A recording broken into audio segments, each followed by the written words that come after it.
నమస్తే. అదే ఉత్కంఠ అదే ఆసక్తి కనిపిస్తోంది మున్సిపల్ ఎన్నికల ఫలితాల్లో. కాంగ్రెస్ పార్టీ అధికార కాంగ్రెస్ అత్యధిక స్థానాల్లో విజయ దుందుభి మోగిస్తోంది. మరోవైపు బీఆర్ఎస్ కూడా మెజార్టీ వార్డులో విజయం సాధిస్తుంది. మరోవైపు బీజేపీ కూడా ఈ ఎన్నికల్ని ప్రతిష్టాత్మకంగా తీసుకుంది. ఆ విజయాల పరంపరలో రిఫ్లెక్ట్ అవుతోంది బీజేపీకి సంబంధించి. ఇట్లా మూడు పార్టీలు కూడా విజయ దుందుభి మోగిస్తున్న పరిస్థితి ఉన్నప్పటికీ ఇక్కడ ముఖ్యమంత్రి రేవంత్ రెడ్డి కాంగ్రెస్ తరఫున చేసిన ప్రచారం ఈ ఎన్నికల ఫలితాల్లో కాంగ్రెస్ ని అందరికన్నా ముందు అగ్రపథాన నిలిపిందని చెప్పుకోవచ్చు. మరోవైపు కేటీఆర్, హరీష్ రావు కూడా బీఆర్ఎస్ ను గట్టెక్కించే ప్రయత్నం చేశారు. అయితే మరి జిల్లాల వారీగా ఫలితాల సరళి ఎట్లా ఉంది? ముందే చెప్పుకున్నాం, బీజేపీ కూడా ప్రతిష్టాత్మకంగా తీసుకుంది. మరి బీజేపీకి ఎన్ని వార్డుల్లో ఎన్ని కార్పొరేషన్లో ఓటర్ పట్టం కట్టారు, అట్లాగే ఇండిపెండెన్స్, ఇతరులు వీళ్ళ ప్రభావం ఏ విధంగా ఉంది? కొన్ని చోట్ల హంగు వచ్చింది, మరి అక్కడ ఎలాంటి పరిస్థితి? ఇవన్నీ కూడా జిల్లాల వారీగా పిన్ టు పిన్ చూద్దాం. ప్రతి జిల్లాలో కూడా ఏ రకమైన ఫలితాల సరళి ఉందని చూద్దాం. మొత్తం తెలంగాణ జిల్లాల్లో మున్సిపల్ ఎన్నికల ఫలితాల సరళి కనిపిస్తోంది. ఉదయం నుంచి అదే ఆసక్తి అయితే కనిపిస్తోంది. ఒకసారి దక్షిణ తెలంగాణలో చూద్దాం. నల్గొండ, ఇప్పటికే ఇక్కడ అధికార కాంగ్రెస్ హవా చాలా స్పష్టంగా కనిపించింది. చెండూరు మున్సిపాలిటీలో కాంగ్రెస్ 6 వార్డుల్లో విజయం సాధించింది. బీఆర్ఎస్ 3, ఇతరులు ఒక్కచోట గెలుపొందారు. మొత్తానికి ఇక్కడ 10 రిజల్ట్ వస్తే 6 కాంగ్రెస్ గెలిచింది. చిట్యాల మున్సిపాలిటీలో 9 కాంగ్రెస్, బీఆర్ఎస్ 2, ఇతరులు ఒక్కచోట గెలుపొందారు. ఇక దేవరకొండ మున్సిపాలిటీలో ఇక్కడ కాంగ్రెస్ సభ చాలా స్పష్టంగా కనిపించింది.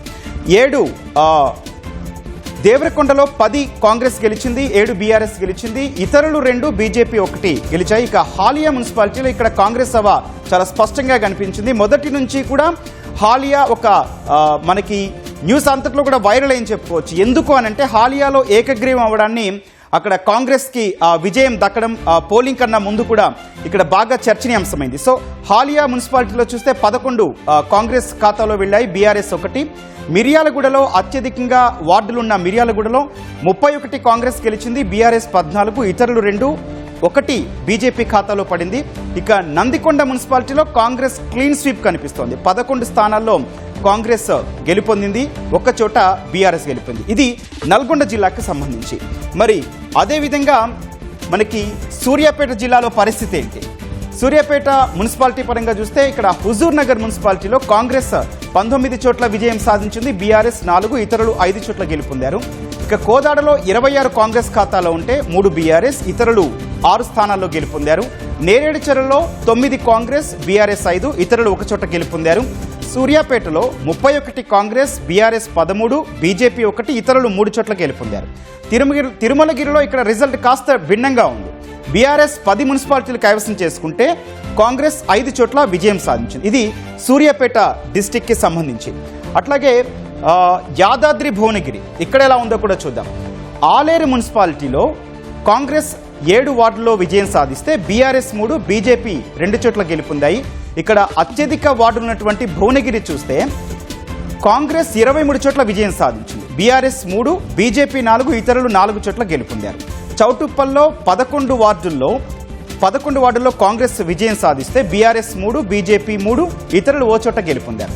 మోత్కూరులో కాంగ్రెస్ ఖాతాలో 8 వస్తే బీఆర్ఎస్ 3, ఇతరులు ఓ చోట గెలుపొందారు. పోచంపల్లిలో ఇక్కడ బీఆర్ఎస్ కాంగ్రెస్ మధ్య టఫ్ ఫైట్ కనిపించింది. 6 స్థానాల్లో కాంగ్రెస్ గెలిస్తే 5 చోట్ల బీఆర్ఎస్ గెలిచింది, ఓ చోట బీజేపీ, ఓ చోట ఇతరులు గెలుపొందారు. ఇక యాదగిరిగుట్టలో ఇక్కడ కాంగ్రెస్ గురించి మాట్లాడుకునే ముందు కూడా బీజేపీ 2 వార్డుల్లో విజయం సాధిస్తే బీఆర్ఎస్ ఓ చోట గెలుపొందింది, కాంగ్రెస్ 8 చోట్ల విజయం సాధించింది. ఇది యాదాద్రి భువనగిరికి సంబంధించి.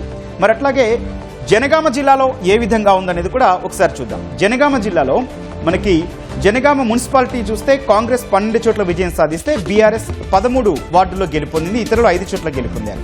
స్టేషన్ గన్పూర్ మున్సిపాలిటీకి వస్తే ఇక్కడ 13 కాంగ్రెస్ గెలిస్తే బీఆర్ఎస్ 5 గెలుపొంది. ఇక్కడ జనగామ మున్సిపాలిటీలో ఇక్కడ బీఆర్ఎస్ ఒక వార్డు ఎక్కువే గెలిచింది కంపేర్స్ టు కాంగ్రెస్. అట్లాగే మనకి ఉమ్మడి వరంగల్ జిల్లాకి సంబంధించి వరంగల్ చూద్దాం. వరంగల్లో ఎట్లాంటి రిజల్ట్ కనిపిస్తుంది? వరంగల్ మున్సిపాలిటీలో నర్సంపేటలో కాంగ్రెస్ సభ చాలా స్పష్టంగా కనిపిస్తుంది. 14 వార్డుల్లో విజయం సాధిస్తే బీఆర్ఎస్ 3, బీజేపీ 1, ఇతరులు 2 వార్డుల్లో విజయం సాధించారు. అట్లాగే వర్ధన్నపేటలో ఇక్కడ బీఆర్ఎస్ 6, కాంగ్రెస్ 5, ఇతరులు 1 చోట ఇక్కడ విజయం సాధించారు. ఇది వరంగల్ జిల్లాకి సంబంధించిన సమాచారం. అట్లాగే మనము మరో డిస్టిక్ చూద్దాం. మరో డిస్టిక్లో ఫలితాల సరళి ఏ విధంగా ఉంది? కానీ ఓవరాల్గా చూసుకుంటే కాంగ్రెస్ ఖాతాలో విజయాలు ఎక్కువగా కనిపిస్తున్నాయి. మహబూబాబాద్కి వెళ్దాం. మహబూబాబాద్లో ఎట్లాంటి రిజల్ట్ ఉంది? మహబూబాబాద్ మున్సిపాలిటీలో కాంగ్రెస్ 13 వార్డుల్లో గెలుపొందింది, బీఆర్ఎస్ 11, బీజేపీ 1. ఇక్కడ ఇతరులు 11 స్థానాల్లో గెలుపొందడం ప్రత్యేకంగా చెప్పుకోవాలి. అట్లాగే కే సముద్రంలో చూస్తే 8 వార్డుల్లో కాంగ్రెస్ గెలుపొందింది, 8 వార్డుల్లో బీజేపీ గెలుపొందింది. డోర్నకల్ మున్సిపాలిటీ చూస్తే కాంగ్రెస్ హవా 11 వార్డుల్లో గెలుపొందింది, బీఆర్ఎస్ 4 చోట్ల గెలుపొందింది. మరిపేడ మున్సిపాలిటీలో కూడా కాంగ్రెస్ హవానే కనిపిస్తోంది. 9 వార్డుల్లో కాంగ్రెస్ గెలుపొందితే 5 బీఆర్ఎస్, ఓ చోట ఇతరులు గెలుపొందారు. ఇక తొర్రూరులో కొంచెం డిఫరెంట్ కనిపిస్తోంది. 9 వార్డులు బీఆర్ఎస్ ఖాతాలో ఉంటే 7 వార్డులు కాంగ్రెస్ ఖాతాలో ఉన్నాయి. ఇది మహబూబాబాద్కి సంబంధించింది. అట్లాగే రంగారెడ్డి జిల్లా చూద్దాం. మోస్ట్ వైటింగ్ అని చెప్పొచ్చు. రంగారెడ్డి మున్సిపాలిటీలో గనక చూస్తే ఇబ్రహీంపట్నం మొదటి నుంచి కూడా చర్చనీయాంశం. ఇబ్రహీంపట్నం మున్సిపాలిటీలో ఇక్కడ బీఆర్ఎస్ హవాయే కనిపిస్తోంది. 13 వార్డుల్లో విజయం సాధిస్తే కాంగ్రెస్ 8 వార్డుల్లో గెలుపొందింది, బీజేపీ 2, ఇతరులు 1 చోట. అట్లాగే చేవెళ్లలో మళ్ళీ కాంగ్రెస్ వైపు వచ్చారు జనం. చేవెళ్లలో 11 కాంగ్రెస్ గెలిస్తే 4 బీఆర్ఎస్, 3 బీజేపీ గెలుపొందారు. మొయినాబాద్లో కాంగ్రెస్ 10, బీఆర్ఎస్ 7, 4 బీజేపీ, ఇతరులు 5 గెలుపొందారు. సో మొయినాబాద్ గురించి స్పెషల్గా మాట్లాడుకోవాల్సి వస్తే అత్యంత ఎక్కువగా ఇక్కడ నోట్ల పంపకం జరిగింది, ఓటుకు భారీగా ఖర్చు పెట్టారనే వార్తలు కూడా చూద్దాం. సో మొయినాబాద్ మున్సిపాలిటీలో 10 కాంగ్రెస్ గెలిచింది, బీఆర్ఎస్ 7, 4 బీజేపీ గెలిస్తే ఇక్కడ ఇతరులు 5 వార్డుల్లో గెలుపొందారు. శంకరపల్లి చూద్దాం. శంకరపల్లిలో 9 కాంగ్రెస్ ఖాతాలో వెళ్తే బీఆర్ఎస్ 4, ఇతరులు 2 చోట్ల గెలుపొందారు. షాద్ నగర్లో 15 కాంగ్రెస్, 11 బీఆర్ఎస్, 1 బీజేపీ, 1 ఇతరులు గెలుపొందారు. ఆమన్గల్లో అసలు కాంగ్రెస్ ఇక్కడ స్థానాలే కనిపించట్లేదు. ఇక్కడ బీజేపీ బీఆర్ఎస్ మధ్య మాత్రమే పోటీ కనిపించింది. బీజేపీ 6 వార్డుల్లో గెలుపొందితే బీఆర్ఎస్ 8 వార్డుల్లో గెలుపొందితే కాంగ్రెస్ కేవలం 1 చోట మాత్రమే గెలిపింది. ఇది ఆమన్గల్ మున్సిపాలిటీలో రంగారెడ్డి జిల్లాకి సంబంధించిన రిజల్ట్. అట్లాగే మనం నాగర్ కర్నూలు చూద్దాం. నాగర్ కర్నూలు ఎట్లాంటి రిజల్ట్ ఉంది? నాగర్ కర్నూలు మున్సిపాలిటీ చూస్తే 18 కాంగ్రెస్ గెలిస్తే 6 బీఆర్ఎస్ గెలిచింది. కల్వకుర్తి మున్సిపాలిటీలో 13 కాంగ్రెస్ గెలిస్తే 3 బీఆర్ఎస్, 5 బీజేపీ, ఇతరులు ఓ చోట గెలుపొందారు. కొల్లాపూర్లో కేవలం కాంగ్రెస్ బీఆర్ఎస్ మాత్రమే కనిపిస్తున్నాయి. కాంగ్రెస్ 16 వార్డుల్ని తన ఖాతాలో వేసుకుంటే బీఆర్ఎస్ 3 చోట్ల విజయం సాధించిందని చెప్పుకోవచ్చు. ఇది నాగర్ కర్నూలు జిల్లాకి సంబంధించింది. అట్లాగే మహబూబ్ నగర్ వెళ్దాం. మహబూబ్ నగర్ ఎట్లాంటి రిజల్ట్ కనిపిస్తుంది? ఇక్కడ కేవలం 2 మున్సిపాలిటీలే ఉన్నాయి. భూత్పూర్ మున్సిపాలిటీలో కాంగ్రెస్ 7 వార్డుల్లో విజయం సాధిస్తే బీఆర్ఎస్ 1, బీజేపీ 2 చోట్ల విజయం సాధించారు. దేవరకద్రలో 6 కాంగ్రెస్ ఖాతాకు వెళ్తే 4 బీఆర్ఎస్ ఖాతాకు వెళ్ళాయి, బీజేపీ 1, ఇతరులు ఓ చోట గెలుపొందిన పరిస్థితి మహబూబ్ నగర్ మున్సిపాలిటీకి సంబంధించింది. మరి వనపర్తిలో ఎట్లాంటి రిజల్ట్ ఉంది? వనపర్తిలో కూడా సేమ్ రిజల్టా? ఒకసారి చూద్దాం. వనపర్తి మున్సిపాలిటీకి వస్తే కాంగ్రెస్ 19 వార్డుల్లో గెలిచింది, బీఆర్ఎస్ 7, బీజేపీ 2, ఇతరులు 3 వార్డుల్లో విజయం సాధించారు. పెబ్బేరులో 7 వార్డుల్లో కాంగ్రెస్, 5 బీఆర్ఎస్ గెలుపొందాయి. ఆత్మకూరులో 6 కాంగ్రెస్, 1 బీఆర్ఎస్, 3 బీజేపీ గెలుపొందాయి. అమరచింతలో సమానంగా పంచుకున్నట్టు కనిపిస్తోంది. 3 వార్డుల్లో కాంగ్రెస్, 3 బీఆర్ఎస్, 3 బీజేపీ, ఇతరులు 1 చోట ఇక్కడ విజయం సాధించారు. కొత్తకోటలో 10 కాంగ్రెస్, బీఆర్ఎస్ 3, బీజేపీ 1, ఇతరులు 1 చోట గెలుపొందారు. ఇది వనపర్తి జిల్లాలో మున్సిపాలిటీలకి సంబంధించింది.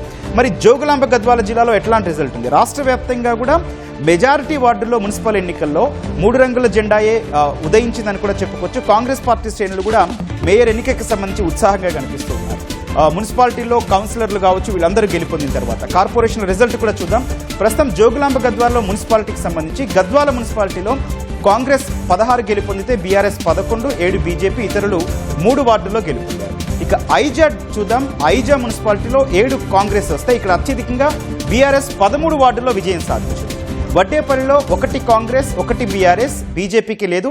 ఇక్కడ ఇతరులు మాత్రం 8 వార్డుల్లో గెలుపొందారు. ఇతరులు గెలుపొందారంటే రెబల్స్ ఉండొచ్చు, లేకపోతే ఇండిపెండెంట్లు ఉండొచ్చు.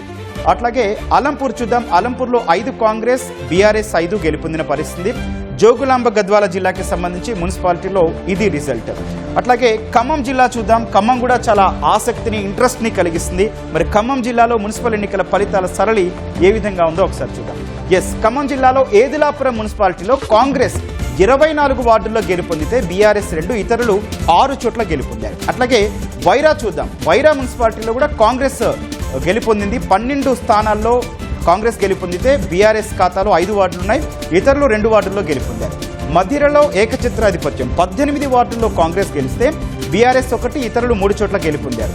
కల్లూరులో కూడా అదే రిజల్ట్. 12 కాంగ్రెస్ ఖాతాలో 6 బీఆర్ఎస్, 1 బీజేపీ, 1 ఇతరులు. సత్తుపల్లిలో కూడా కాంగ్రెస్ 17, 6 బీఆర్ఎస్ ఖాతాలో పడ్డాయి. ఇది ఖమ్మం జిల్లాకి సంబంధించిన ఫలితాల సరళి. అట్లాగే ఇట్లా జిల్లాలు మారుతున్నాయి కానీ కాంగ్రెస్కి మెజారిటీ వార్డులే కైవసం పట్టం కట్టారు ప్రజలని చెప్పుకోవచ్చు. అట్లాగే భద్రాద్రి కొత్తగూడెం చూద్దాం. భద్రాద్రి కొత్తగూడెంలో ఎట్లాంటి రిజల్ట్ ఉంది? ఇక్కడ 2 మున్సిపాలిటీలు కనిపిస్తున్నాయి. ఇల్లెందు మున్సిపాలిటీ రిజల్ట్ చూస్తే 19 కాంగ్రెస్ ఖాతాలో ఉంటే బీఆర్ఎస్ 3, ఇతరులు 2 స్థానాల్లో గెలుపొందారు. అశ్వారావుపేట మున్సిపాలిటీ కూడా కాంగ్రెస్ పరమైంది. 17 చోట్ల విజయం సాధిస్తే బీఆర్ఎస్ 2, బీజేపీ 1, ఇతరులు 2 వార్డుల్లో గెలుపొందారు. ఇది భద్రాద్రి కొత్తగూడెం జిల్లాకి సంబంధించి మున్సిపాలిటీల డీటెయిల్స్. అట్లాగే ఒకసారి జోగులాంబ గద్వాలకు వద్దాం. జోగులాంబ గద్వాలలో మనకి 4 మున్సిపాలిటీలు కనిపిస్తున్నాయి. గద్వాల మున్సిపాలిటీలో 16 కాంగ్రెస్, బీఆర్ఎస్ 11, బీజేపీ 7, ఇతరులు 3 గెలుపొందారు. ఐజా మున్సిపాలిటీలో ఇక్కడ కాంగ్రెస్ కన్నా బీఆర్ఎస్ ఆధిపత్యం కనిపించింది.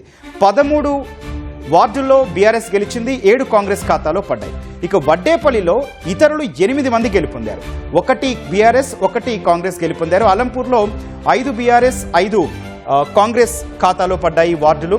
అట్లాగే మనకి వరంగల్ వెళ్దాం. వరంగల్ జిల్లాలో మనకి ఎట్లాంటి రిజల్ట్ కనిపిస్తుంది అనేది కూడా ఒకసారి చూద్దాం. హనుమకొండ చూద్దాం. హనుమకొండలో ఎట్లాంటి రిజల్ట్ కనిపిస్తుంది? మనకి ఉమ్మడి వరంగల్ జిల్లా కావచ్చు, ఉమ్మడి నల్గొండ జిల్లా కావచ్చు, జిల్లాల పేర్లు మారుతున్నాయి కానీ అక్కడ కాంగ్రెస్ ప్రభావమే కనిపిస్తోంది. ఒకసారి మనకి హనుమకొండ చూస్తే హనుమకొండలో 1 మున్సిపాలిటీ కనిపిస్తోంది. 13 చోట్ల కాంగ్రెస్ గెలుపొందితే 6 బీఆర్ఎస్, బీజేపీ 3 చోట్ల గెలుపొందింది. ఒక దక్షిణ తెలంగాణలో అయితే ఇప్పటివరకు కాంగ్రెస్ హవాయే కనిపిస్తోంది, హస్తం హవాయే కనిపిస్తోంది. బీఆర్ఎస్ చెప్పుకోదగ్గ స్థానాలు ఉన్నాయంటే 1-2 చోట్ల మాత్రమే ప్రభావం కనిపించింది. అట్లాగే మనకి ములుగు చూద్దాం. ములుగు డిస్టిక్లో మనకి 1 మున్సిపాలిటీ కనిపిస్తోంది. అది కాంగ్రెస్ 12 చోట్ల, బీఆర్ఎస్ 5, బీజేపీ 1, ఇతరులు ఇక్కడ 2 స్థానాల్లో గెలుపొందిన పరిస్థితి. ఇక నారాయణపేట చూద్దాం. నారాయణపేటలో మనకి 4 మున్సిపాలిటీలు కనిపిస్తున్నాయి. నారాయణపేట మున్సిపాలిటీకి వస్తే కాంగ్రెస్ 7, బీఆర్ఎస్ 2, బీజేపీ ఇక్కడ 11 చోట్ల గెలుపొందింది, ఇతరులు 4 చోట్ల గెలుపొందారు. మక్తల్ మున్సిపాలిటీ చూస్తే 12 చోట్ల కాంగ్రెస్ గెలుపొందితే బీజేపీ ప్రభావం ఉంది, 3 వార్డులు గెలుపొందింది. కోస్గిలో 16కి 16 క్లీన్ స్వీప్ చేసేసింది కాంగ్రెస్ పార్టీ. వేరే అభ్యర్థికి ఛాన్స్ ఇవ్వలేదు, ఇతరులు కావచ్చు లేకపోతే బీఆర్ఎస్, బీజేపీకి ఇక్కడ అవకాశమే లేదు. 16కి 16 మున్సిపాలిటీలు కూడా కోస్గి కాంగ్రెస్ కైవసం చేసుకుంది. ఇక మద్దూరు మున్సిపాలిటీకి వస్తే 9 కాంగ్రెస్ వశమయ్యాయి, 6 బీఆర్ఎస్ వశమయ్యాయి, ఇతరులు ఓ చోట గెలుపొందారు. ఇది నారాయణపేటకి సంబంధించిన రిజల్ట్. మరి జోగులాంబ గద్వాల చూద్దాం. జోగులాంబ గద్వాలలో 4 ఉన్నాయి. గద్వాల 16 కాంగ్రెస్, 11 బీఆర్ఎస్, 7 బీజేపీ, ఇతరులు 3. ఐజా మున్సిపాలిటీలో ఇక్కడ బీఆర్ఎస్ 13, కాంగ్రెస్ 7. అట్లాగే వడ్డేపల్లి మున్సిపాలిటీకి వస్తే 1 కాంగ్రెస్, 1 బీఆర్ఎస్, ఇక్కడ 8 ఇతరులు. అలంపూర్లో 5 కాంగ్రెస్, బీఆర్ఎస్ పంచుకున్నాయి. ఇక మిగిలిన జిల్లాల్లో కూడా ఇదే ప్రభావం కనిపిస్తోంది. మొత్తంగా ఇప్పటి వరకు వెల్లడిన రిజల్ట్ ప్రకారం చూస్తే ఇక్కడ అధికార కాంగ్రెస్ సభ చాలా స్పష్టంగా కనిపిస్తుంది. మరి మిగిలిన జిల్లాలో పరిస్థితి ఏ విధంగా ఉంది, హంగొచ్చిన జిల్లాల్లో పరిస్థితి ఏ విధంగా ఉంది, అట్లాగే ఇంకా చాలా రిజల్ట్స్ కూడా రావుంది. దీంతో పాటు మరీ ముఖ్యంగా చెప్పుకోవాల్సింది కార్పొరేషన్ ఎన్నికల ఫలితాలు. కొత్తగా ఏర్పడ్డ కార్పొరేషన్లు కూడా ఉన్నాయి. అక్కడ ఏ పార్టీ ప్రభావం ఉందనేది కూడా డీటెయిల్స్ చూద్దాం.